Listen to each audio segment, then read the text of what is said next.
ഈ മന്ത്രിമാർക്കും ജനപ്രതിനിധികൾക്കൊക്കെ ഇൻചാർജ് ആയിട്ട് ഭാര്യമാരുണ്ടാവുന്ന ബഹാവുദ്ദീൻ നദ്വിയുടെ പ്രസ്ഥാനം വലിയ വിവാദമായിരുന്നു. അപ്പൊ അതൊരു ശരിയായ സ്റ്റേറ്റ്മെന്റ് ആണോ? അങ്ങേക്ക് അങ്ങനെ ഒരു അഭിപ്രായം ഉണ്ടോ? വലിയ രീതിയിൽ വിവാദമായിട്ടുണ്ട്. ഇല്ല, എനിക്ക് അങ്ങനെ അഭിപ്രായമൊന്നുമില്ല. അങ്ങനെ പറയാൻ പാടില്ലല്ലോ.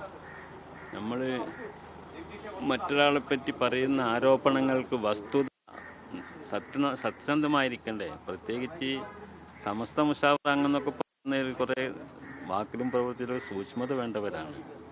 അത് ആരാണ്, എന്തിനെ കുറിച്ചാണ് അദ്ദേഹം പറഞ്ഞത്, അദ്ദേഹമാണ് വിശദീകരിക്കേണ്ടത്. അദ്ദേഹത്തെ നിങ്ങൾ കാണണം. ഇൻഷാ അല്ലാഹ് അവിടെ വരും. മാത്രമല്ല ഇത്തരം പരാമർശം ശരിക്കും സമസ്തയ്ക്ക് ദോഷമായി വരികയല്ലേ ചെയ്യുന്നത്? സമസ്തക്ക് ദോഷം എന്ന് പറഞ്ഞുകൂടാ. അതായത് മൊത്തത്തിൽ അതാണ് സമസ്തയിലൊക്കെ ഉള്ള ഇത്ര ഉന്നത ഇത് പറയുന്നത്. അതെ, അത് പറയുന്ന ഒരു മോശം തന്നെയാണ്. അതാണ് നടപടി ആവശ്യമായ ഒരു സ്റ്റേറ്റ്മെന്റ്,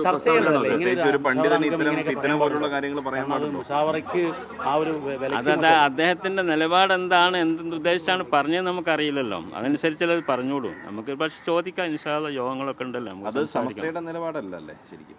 സമസ്തക്ക് അങ്ങനെ നിലപാടില്ലല്ലോ. കണ്ടവരൊക്കെ അതിപ്പോൾ അദ്ദേഹം പറഞ്ഞതനുസരിച്ച് എല്ലാ മന്ത്രിമാരും എം എൽ എമാരും, അത് മുസ്ലിം ലീഗിൻ്റെതും കമ്മ്യൂണിസ്റ്റിൻ്റെതും കോൺഗ്രസിൻ്റെ എല്ലാവരും ഇല്ല ഇതിൽ.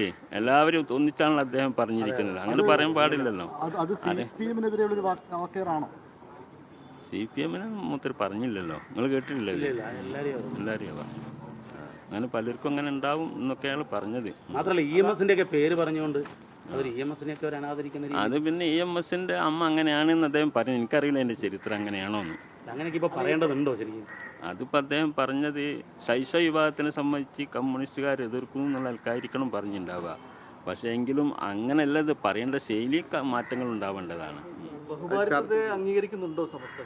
ബഹുഭാര്യത്വം ഉണ്ടല്ലോ, ഇസ്ലാമിലുണ്ടല്ലോ. അത് വളരെ അനിവാര്യമായ ഘട്ടങ്ങളിൽ അള്ളാഹു അനുവദിച്ച ഒരു നിയമമാണ്. അത് ഒരു ഭാര്യ മതിയാവാതെ വരുമ്പം വല്ല അസുഖം അങ്ങനത്തെ എന്തെങ്കിലും കാര്യങ്ങളൊക്കെ ഉണ്ടാകുന്ന സമയത്ത് മാത്രം. അത് തന്നെ ഖുർആൻ പറയുന്നുണ്ട്. ഒന്നാണ് നിങ്ങൾക്ക് ഏറ്റവും ഹൈർ, നിങ്ങൾക്ക് നീതി ചെയ്യാൻ കഴിയില്ല എന്നൊക്കെ പറയുന്നുണ്ട്. അതുകൊണ്ട് അതൊരു വിശാലമായൊരു വിഷയമാണ്. അതിപ്പം ഇസ്ലാമിനെ ആക്ഷേപിക്കാൻ വേണ്ടി പലരും ഉദ്ധരിക്കുന്ന ഒരു സംഗതിയാണ് ബഹുഭാര്യത്വവും ശൈശവിവാഹത്വവും ഒക്കെ തന്നെ. ആദ്യകാലങ്ങളിലൊക്കെ ശൈശവിവാഹത്തിൻ്റെ പരിധി വളരെ വളരെ താഴെയായിരുന്നു. അത് പിന്നെ കാലഘട്ടത്തിനനുസരിച്ച് കൂടി വന്നു. ഇപ്പോൾ വളരെ ഇങ്ങനെ കൂടിക്കൊണ്ടിരിക്കുകയാണ്.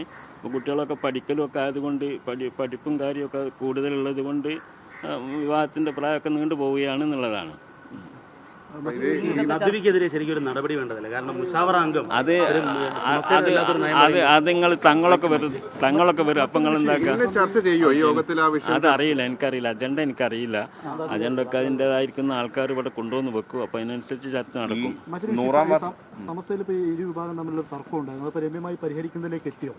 അതിന് പരിഹാരം നടക്കുന്നില്ല. പരിഹരിക്കാൻ വേണ്ടി തീരുമാനിച്ചിട്ടുണ്ട് കഴിഞ്ഞ മുഷാവറയും. ഈ എന്തായി എന്നുള്ള നടപടി അതിനെ സംബന്ധിച്ച് എവിടെ എത്തിയെന്നുള്ളത് ഈ മുഷാവറ യോഗം വിലയിരുത്തേണ്ടതാണ്. മധ്യസ്ഥരെ തീരുമാനിച്ചില്ലായിരുന്നു? മധ്യസ്ഥരുടെ ഇടപെടലൊക്കെ എങ്ങനെ ഉണ്ടായിരുന്നു? മധ്യസ്ഥർ എന്ന് പറഞ്ഞാൽ രണ്ട് വിഭാഗം, അതായത് മുസ്ലിം ലീഗിൻ്റെ നേതാക്കളുണ്ട്, സമസ്തയുടെ നേതാക്കളും ഇരുന്നിട്ടാണ് ചർച്ച ചെയ്തിട്ടുള്ളത്. ചെയ്തിട്ട് 9 കാര്യങ്ങൾ തീരുമാനിച്ചിട്ടുണ്ട്. അത് നടപ്പാക്കിയാൽ വിഷയം തീർന്നു. പക്ഷേ അത് നടപ്പായി വന്ന് കാണുന്നില്ല എന്നുള്ളതാണ്, വൈകി പോകുന്നു എന്നുള്ളതാണ്. ആരുടെ ഭാഗത്തു നിന്നാണെന്നുള്ളതൊക്കെ അതിൻ്റെ നേതാക്കൾ പറയുന്നു കരുതാണ്. ഈ ലീഗ് പക്ഷത്തെ ആളുകളൊക്കെ പറയുന്നത് കുറച്ച് ലീഗ് വിരുദ്ധരായ ആളുകൾ സമസ്തയിലുണ്ട്, അവരാണ് ഈ നിരന്തരം പ്രശ്നം ഉണ്ടാക്കുന്നതെന്നാണ്.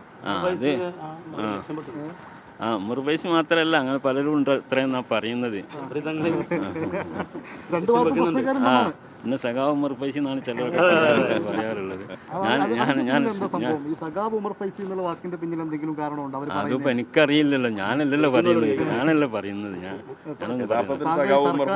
മന്ത്രിമാർക്കൊക്കെ അനുകൂലമായി പല കാര്യങ്ങളും നിൽക്കുന്നതുകൊണ്ടാണ് അങ്ങനെയൊക്കെ പറയുന്നത്. അങ്ങനെ ഞാൻ നിൽക്കണില്ലല്ലോ. മന്ത്രിമാർക്ക് അനുകൂലം ഞാൻ നമ്മുടെ സമസ്തന്റെ കാര്യങ്ങൾ പറയും, നമ്മൾ മതപരമായ ആദർശപരമായ കാര്യങ്ങൾ പറയും എന്നല്ലാതെ വേറൊന്നും ഞാൻ പറഞ്ഞിട്ടില്ല. അതിനിപ്പോൾ രാഷ്ട്രീയമല്ല, എല്ലാ രാഷ്ട്രീയക്കാരും നമ്മൾ ഒരുപോലെ തന്നെ കാണുക.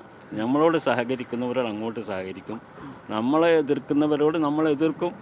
കഴിയുന്നതും ജനാധിപത്യ രാജ്യത്തിൽ നിയമപരമായിട്ട് എങ്ങനെയൊക്കെ നേരിടാൻ പറ്റും എന്നുള്ള നിലയ്ക്ക് നേരിടും. അങ്ങനൊന്നുമില്ല. അങ്ങനെ നദ്വീനോട് നദ്വീൻ നമ്മളൊരു സഹോദരൻ, നമ്മളൊരു കൂട്ടുകാരനല്ലേ.